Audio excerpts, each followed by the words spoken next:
kinds, from all places, lying along the roads. That's without the tents. And then you look at the tents and the homeless, and you say, what's happening to this great bastion?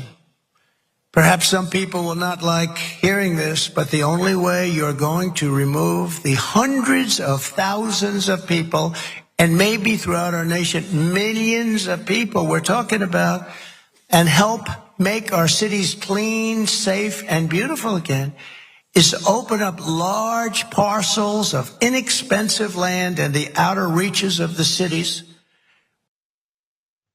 Donald Trump is coming up with solutions, you guys. He's got a solution to the homeless problem in America.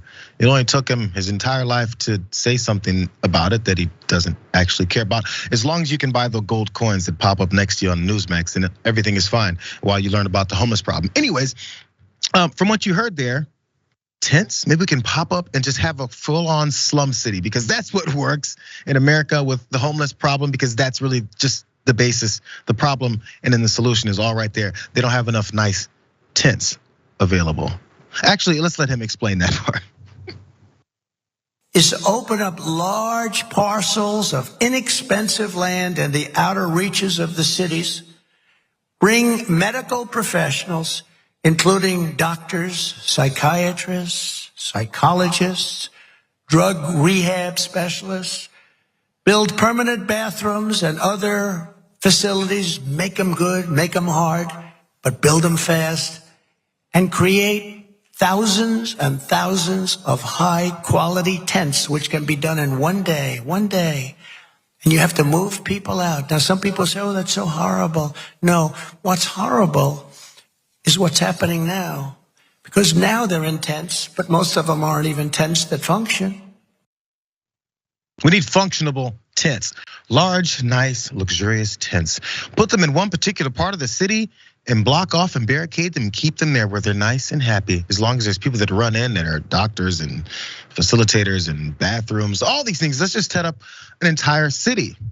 Weird, because we've got one of those in LA, and I'm sure they're in other cities as well. We call it Skid Row.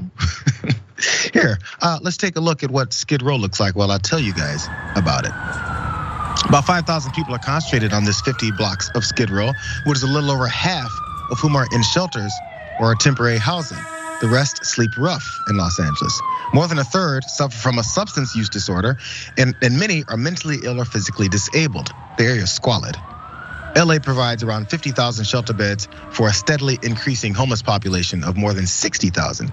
And according to the LA Homeless Services Authority, an average of 207 people exit homelessness every day, while an average of 227 become homeless.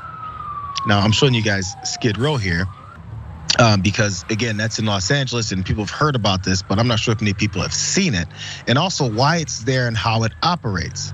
Because there was a 1975 document that was called the Containment Plan. Not the 2022 containment plan that Donald Trump just floated, but from 1975. Here's a piece of that. It said, if, however, there was restrooms, benches, and pleasant open spaces within the contained area of Skid Row, does that sound familiar, what we just heard? The residents might be inclined to confine their activities to the immediate area. That section would serve as a magnet to hold undesirable population elements in Skid Row, not against their will, but of their own accord.